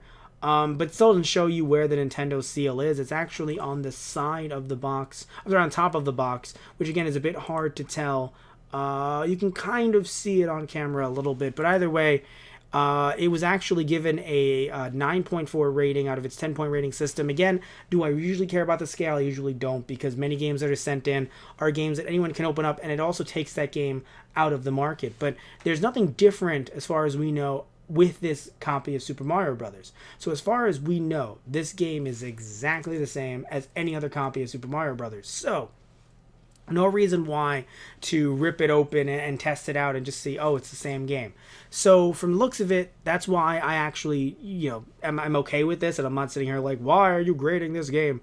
But normally, yeah, like I'm sitting here like, why are you, taking another copy of like A Link to the Past, or maybe some game that I want out of, because I do want Link to the Past, most specifically for the Game Boy Advance, because I got that one as a kid. I mentioned earlier in the podcast, but yeah, I'm okay with this one happening, and I get a lot of people online were like, oh, it's gonna bring people out of the woodwork who are gonna try to, raise the price.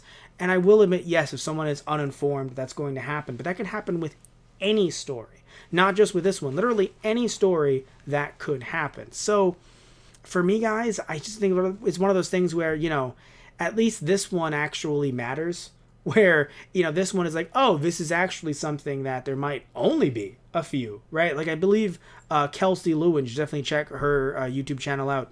I believe she had said this is, she tweeted about it, this is the same as, or very similar to, an Action Comics #1, sealed, or an Action Comics #1 being graded and being sold for millions of dollars.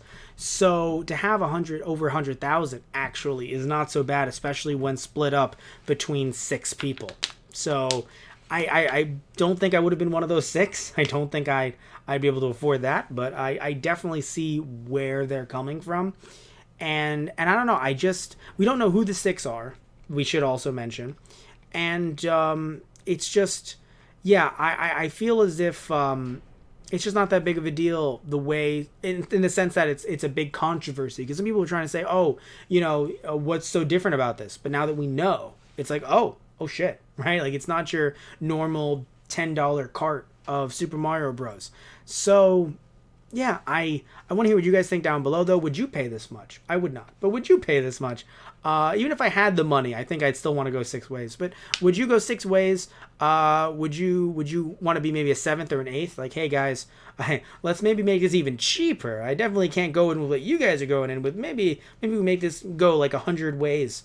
We can make this work. Tell me what you guys think down below. I'd love to hear what you think about this. And you know what? Hey, if you disagree with me and you think this is going to potentially raise the price of copies of Super Mario Brothers, tell me what you think down below. We'd love to hear what you guys have to say. So,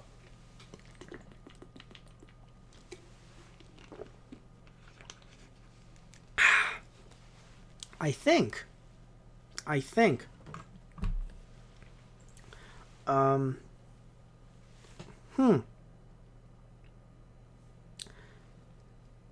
we have to make a quick correction. Damn it, we have to make a quick correction. 3, 2, 1. So, quick correction, by the way. Not sure why I thought this. I could swear I had read this in a different article, but for some reason, this article that I have up right now, it's saying that 3 people actually went into this, which, dear God, no.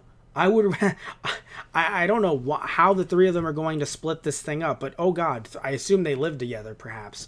No, I would not have. I would not have gone into this as a 3-person job. Again, 6, I think that's nice. Again, how do you split it 6 ways? But I don't know why I believed that there were 6 people behind this. So I'm very sorry about that, guys. But even then, we know that this technically didn't go for over 100,000 just to one person. So, but either way, though, I'm very sorry about that. I could swear from another article that I read, it had said 6 people, and now I'm seeing 1 of 3. So there were 3 people. Very sorry about that. I wanted to clarify that before we moved on to our next story. Okay, so moving on to our next story. Let's see here. Our next and final story? Yes, our next and final story. Okay. Boom. Let's find this on the Twitch. Okay. I'm going to post this in the chat down below. All right, so we're going to... Yeah, I should have this one up. Let's see. Okay. 3, 2, 1. This story is our final story of this episode, and it's hilarious. Okay, so strap in, everybody. This one's going to be kind of short, but still relatively funny. The U.S. government has allegedly stole Yoshi's Island music for a Flash game about recycling. So, goodbye, everybody. Take care. I don't know what to say. The United States, I'm going to read just from the article directly. The United States Environmental Protection Agency has an educational Flash game on its site called Recycle City Challenge. That in itself is not special. However, wow, okay. That in itself is not... Person writing this article is relatively salty. However, what is interesting is that when you clicked the Let's Get Started button, a familiar tune for Mario fans played. Keen-eared listeners have noted that the song in the background is taken from Yoshi's Island DS. The song no longer plays in the Flash game, quote-unquote, rather, parentheses open, parentheses closed, having probably been removed. But we've heard it with our own ears, and there was no mistaking it was this tune. Can't play the tune due to copyright reasons, but apparently it was from Yoshi's Island DS. The Verge reached out to the EPA for comment after the incident. Here's what the EPA told the publication. The Recycle City Challenge game was created for EPA by a contractor. We are looking into whether the contractor received permission to use the music to the extent permission was necessary in this instance. So if anyone's wondering what that means is, if that isn't EPA trying to do a CYA, cover your ass, what that means is that the EPA person running that is, replying, is extremely old. And they're like, maybe they got the permission. No, they didn't. Nintendo did not give anyone permission to use a tune from Yoshi's Island. Maybe if it's about... because if it was, by the way, I feel like Nintendo would have promoted that and talked about that a lot, and we would have known about that a lot sooner. Now, another thing as well, I do believe that perhaps you could say if the music license is separate from Nintendo and it's actually with the original creator of that soundtrack, perhaps that could be the case, that they could have went to that person directly, but I highly doubt. I highly doubt that that is the case. It is just a fun little story, and I think that what the government needs to do is, I think that the government potentially did this, and look, you can call this a conspiracy if you want, and I'm sorry to, I don't want to push conspiracies on this channel, but I think the government did this as a way to get back at Yoshi for not paying his taxes. And look, man, you want to take me down, YouTube, for promoting conspiracy theories, or Twitch, since we're live on Twitch right now, you want to take me down? All right, put me in cuffs. All right, but I have a feeling that the government, instead of taking that money from Yoshi as retribution, used the music from his game without paying royalties. That's just me, and I think the royalties that they would have paid maybe would have made up for, because Nintendo, I don't think they'd let that music go for free, or anywhere close to free. I think that maybe that might have made up for Yoshi's tax avoidance. So I think Yoshi's in the clear right now. I think he's good. Even though a lot of us seemingly are going to be owing the government money via taxes this year in 2019, I don't think that Yoshi might need to owe them any more taxes for a bit. I think that he's good. I know that it's a crime to not pay your taxes, but I think Yoshi's debt has been cleared. So tell me down below what you guys think. Do you think that Yoshi's debt has been cleared? Do you think that he still owes the U.S. government a certain amount of money? How much money do you think he might owe him? Do you think that the U.S. government did this on purpose? Again, they said that they used a contracting service, so what do you think about that contracting service? Tell me all the things that you think about this story down below. And I just want to say in general, thank you all so much for tuning in live to another episode of Matt Rants, or if you're watching this one on our YouTube channel. Again, thank you so much. I cannot believe I didn't replace the graphic with Yoshi. The question is, do I even have a graphic of Yoshi? I don't have a graphic of Yoshi. Well, what can you do then? Either, because this one was added very late into the game. Either way, guys, thank you all so much. Love you all. Take care and tune in next time when I actually get the grasp of how this works. And if you want to listen to the audio version of this, you can go over to our Patreon, patreon.com/TGProductions. And depending on which tier you go to, you can actually get the audio version of not just this episode of Matt Rants, but every single Matt Rants we've ever done. And that's a lot of Matt Rants at this point. We've done over 100 episodes. So thank you all so much. Love you all. Again, take care. Tune in next time when I do another episode of Matt Rants. Alright guys, so see ya. We have to cut off the live stream. Okay, so it says I've started streaming, but I don't see me. Oh wait. Oh, am I streaming? Let's see. Oh dang. Okay, I am streaming. Hi everybody. So of course I've streamed before, but I have not streamed using YouTube Live. I want to do it here to kind of switch some things up because we have some breaking news. Usually I do live Matt Rants over at our Twitch, which you guys can not see down below. So let me actually post that down below into the chat. So usually, actually no, I'll just say that our Twitch is twitch.tv/TGProductions. So usually we do Matt Rants there. Just want to talk a little bit until we get some people in the in the stream, in the chat. So yeah, so usually, breaking news. Should probably turn the volume on. Breaking news, I'm streaming. I know that, YouTube. Thank you for telling me that I'm streaming. So anyway, so yeah, so basically, we're here to talk about some very interesting stuff that has come up today in the gaming world. Normally, again, like I say, we do these once on Mondays on Twitch. If you guys want me to switch stuff up, you can tell me down in the comments down below, and we'll maybe do this every now and again on our YouTube channel as well. Talk to some OG fans of ours. So I'm going to put on my reading glasses because we're not just talking about, we're talking about a few things today. We're not just talking about the Pokemon Direct that just came out today. We are also talking about Kingdom Hearts 3 getting some DLC. So let's first start off with the Pokemon Direct. I want to hear what you guys think down below. If you're watching this live, talk about it with us in the chat. And if you're not watching it live, just talk about it with us in the comment section down below. So my thoughts on this are, it's about dang time. Now, I did buy Pokemon Let's Go Pikachu. I still have yet to play it though, because super backlog with both all three channels and the Twitch channel, so, and going live on here as well. So super huge backlog, but I do think that it's about dang time that we have a brand new Pokemon game in the mainline universe. Nothing against Pokemon Let's Go, but I want to see a little bit of a return back to form, but not just return back to Gen 1 form.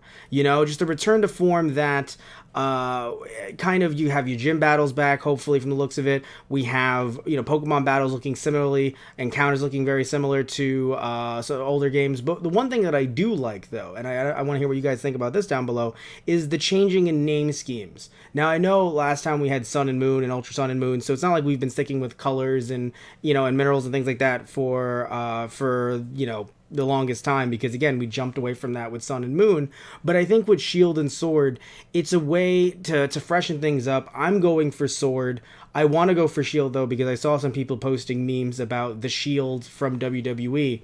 So now I'm kind of invested in taking a look at that version, but I want the Sword version.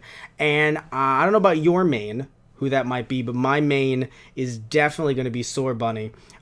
Which I'm trying to still pronounce all of their names, because I feel like I'm getting them wrong every time I say them, because before watching the English version, I actually ended up watching let me put up the picture of the direct here. Before watching the English version, I saw the French version, so their names are completely different in my brain. Can't even remember, so I have to switch between both. So yes, we have three mains. We have Sword Bunny, we have Water Lizard, we have I think it was dark grass type, and potentially with Sword Bunny we're looking at a very large jacked bunny for its third evolution. We have Grookey, we have we have Sobble. Sobble is adorable, and even though Sobble is not going to be my main, everyone needs to protect Sobble, and it's Score Bunny. Every time I think of Sword Bunny, it's because I'm thinking of a sorbet, so I'm for some reason relating it to food, I guess, because I'm thinking of this as the French region, even though it's not the French region. That was X, seemingly, if you guys can correct me if I'm wrong down below. But it looks like this version is definitely a lot more European, a lot more English, British, which also started some very funny memes regarding some memes just regarding people writing very I can't think of the word. Just it's not very, very high class. It's very quote low class, if you will, British accents tied to these different character sprites, and it's been hilarious. So yeah, it's sad because there's not much to talk about with this one, because this direct only went 7 minutes long. Some people were saying that it's a lot better than I think it was a black and white direct from a while ago, obviously. That was I think 3 minutes about like 7 years ago or so. Or it might have been a Sun and Moon one. So people are saying that, hey, this was longer and that's good, but I still feel like I've been slightly gypped. But what we do know is that this is still coming out at the end of the year from the looks of it, and I do think that we got some, or it says in late 2019. Again, it would probably be another late 2019, like November, December release for the holiday season to help sell some Switches. I think this is going to sell some Switches. I already have one because of Smash Bros. Ultimate, but I definitely, when I get the cash, I'm going to pre-order this. Like, the second I get money, I'm pre-ordering this because I cannot wait to see what it offers. I mean, it looks amazing. Not saying that Pokemon Let's Go Pikachu and Eevee didn't look amazing, but I just feel like even though Gen 1 was my first gen, I just feel like we've seen it so many different times now. Yes, it was a great way to see it, and I'm happy that new fans got to experience it, but I'm hoping that, especially during the interview they mentioned, or during this direct, they mentioned that they were going to look at doing things differently. And look, I'm not saying that different is bad. I do think that it's always interesting to see what a new gen brings to the table. But I'm hoping that this one is not going to take any cues from Pokemon Let's Go Pikachu, or Eevee, because I want them both to be separate universes and have separate gameplay mechanics, and just kind of feel as if they're their own things. If you like Pokemon Let's Go Pikachu and Eevee, then you like them, and you might not like this Pokemon game, and that's okay, or vice versa. Either way, though, man, there was very, very fashionistas. Some of these people working on working on these Pokemon games. God, such an amazing red leather jacket. As a leather jacket fan myself. But no, I was very interested in just in general, like the kind of steampunk layout that we're seeing here. Yeah, and some people have talked about perhaps there being a tie-in to a war that occurred. I believe it was with Kalos, where Kalos had mentioned a war. So some people are wondering if that's going to tie in because Pokemon Sword and Shield are right here. I am curious about that, but I think we'll learn more about that, just like many Pokemon games, kind of in the side dialogue. Like, I don't think we're going to have Pokemon Sword and Shield be like Pokemon Fire Emblem Three Houses. It would be interesting, but I think that that's what we have Fire Emblem for. Or even some people making jokes about this being very reminiscent to like a Pokemon Breath of the Wild. It's like, yes, but that's kind of what we have Breath of the Wild for. We don't need Pokemon to give us that. But I think it's just very hard to kind of speculate too much. I have to say I love the map. If they give me a poster of the map day one, I don't have to get some kind of special edition to get it. Oh, that's going to be beautiful. I mean, the map just looks amazing, and I can't wait to see what we're going to do, how we're going to, change things up depending on what part of the region you're in. It seems like I mentioned earlier, it seems like gyms are back. I can't wait to see how the snowy region is going to look on my Switch, especially on my big screen. And that's something else that I think we haven't really touched upon. Yes, if you mod your 3DS, you can output it to your television, but although sadly that site closed down. But looking at the Switch, just thinking about this on my big screen, it's gonna look beautiful. And I think this entire region, it's gonna be something new, yes. But I think Pokemon Let's Go Pikachu and Eevee potentially showed what could happen in the future, just like something like this, and was kind of like a prototype, if you will, for this. So in a sense, so yeah, I'm very excited. Again, God, I'm trying to get the name. Not Sore Bunny. It is Score Bunny. I keep on having Score Bunny is going to be my main. I want to hear what you guys think down below. Are you more Grookey? Are you more Sobble? Are you more Score Bunny? And maybe when the day comes, when this game comes out, we can actually legitimately fight about it in Pokemon battles. So either way, though, I'm really hyped for this. I want to hear what you guys have to say about this, though, again, down below. You hyped? Are you not so hyped? What are your thoughts on this? Please tell me down below. Now, I've realized looking at myself on stream, I have to sit up.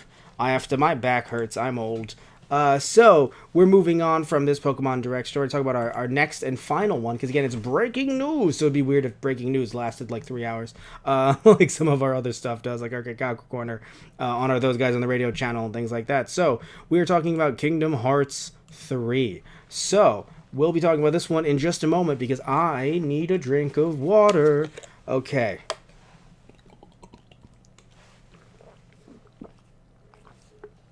Oh God.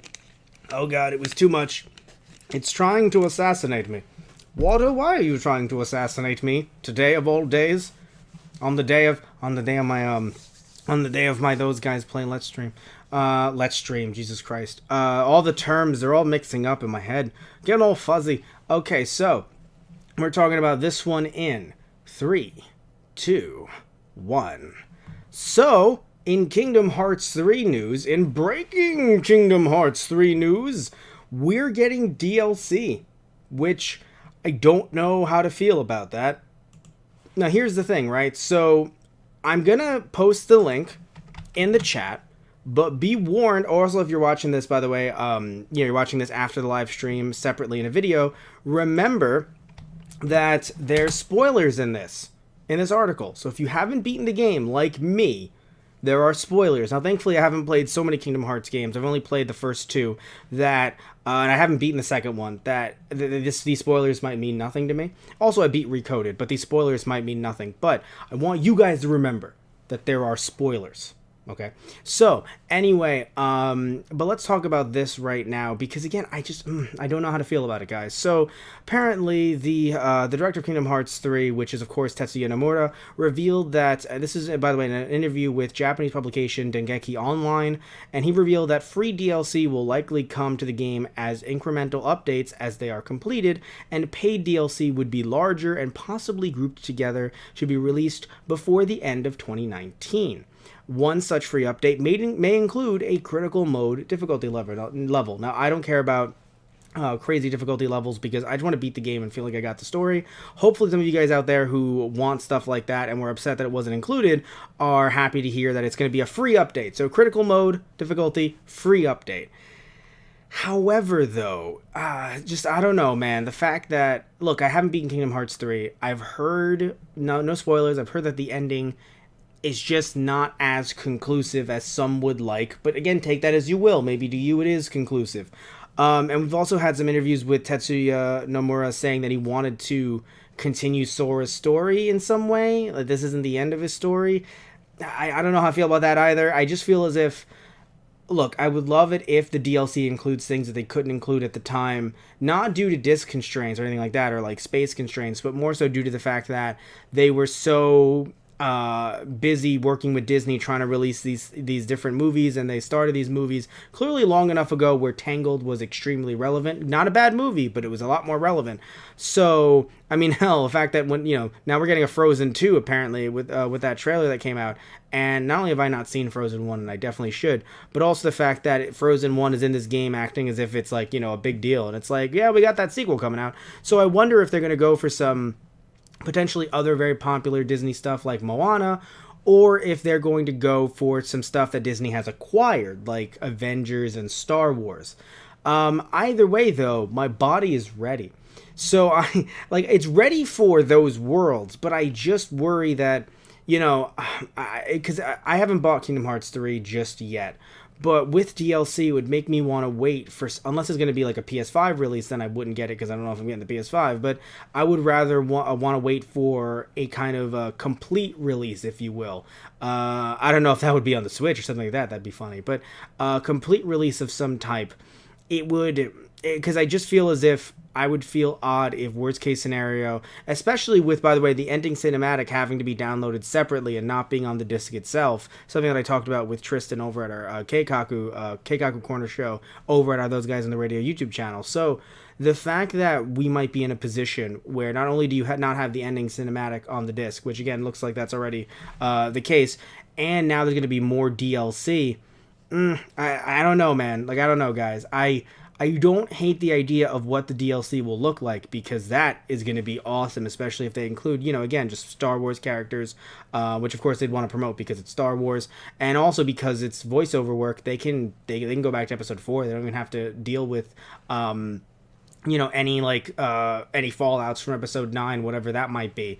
So they don't have to deal with that story. They can actually go back to the beginning, and it would be very interesting, and I'd love it. But I just I just worry. Oh, Wreck-It Ralph would be a good one. Although I don't know if that's in Kingdom Hearts 3. But still, guys, I don't know. I feel as if there's nothing wrong with DLC in general.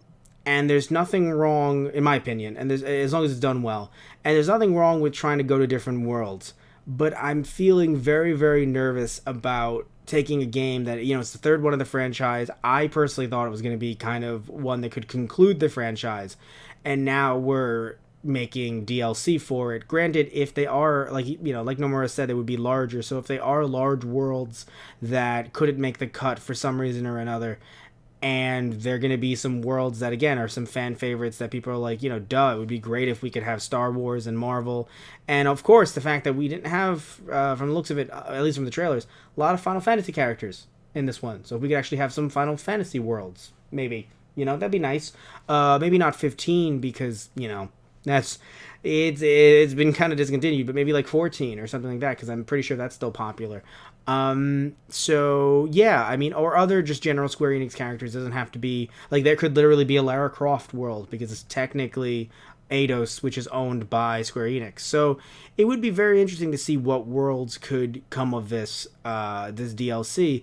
But I really hope that it wouldn't be something like, $10 a world or something like that, because even if it's expansive and amazing, and look, there'd even be voiceover work and stuff like that, some really good stuff, I just worry about what it's going to look like. Like, am I going to have to sit back and when I buy Kingdom Hearts 3 and go, yeah, I bought Kingdom Hearts 3 and 5 other worlds and they were all 10 to 20 a pop? That just, I don't know how to feel about it. So, and again, we don't know the prices of yet, of course, but I don't know if they're going to give me a really expansive map with voiceover work for $5. maybe they could do it, but I worry that it's going to be a bit more trying to have to pay those actors, which I'm happy they're getting paid, of course, but having to pay those actors and all that stuff. And we're going to look at a situation where we're paying hundreds of dollars, not maybe close to 100, but hundreds of dollars for a game that, if they were going to release that many worlds, you might as well just make it a Kingdom Hearts 3.5. And I know how people feel about the 0.5 and 0.8 naming scheme, but you might as well make it a Kingdom Hearts 3.5 for $40 and call it a day with extra worlds instead of releasing it as DLC for Kingdom Hearts 3. But that's just my take on it. Would love to hear what you guys think about this down below. Are you hyped? Are you not so hyped? What do you guys think about this Kingdom Hearts 3 DLC, and would you even potentially be getting it if you do have Kingdom Hearts 3? So again, tell me what you guys think down below. Would love to hear what you guys have to say, and we're wrapping this one up at a short 17 minutes. Yes, we're wrapping this up rather quickly because, like I said earlier, it's breaking news. It would be weird if breaking news was going on for a very, very long time. But I want to thank you all so much for tuning in. And definitely when you tune in later, if you haven't tuned in right now, maybe tune in later to watch both the live stream and the 2 separate videos. Again, thank you all so much. You guys help us be us. And remember to tune in next time for another episode of Matt Rants. Remember, we do those on Twitch. Thank you. Love you all. Take care and see ya. So I gotta stop the stream. I gotta stop the stream. But I don't know if I press stop streaming, it'll cut me off mid-sentence.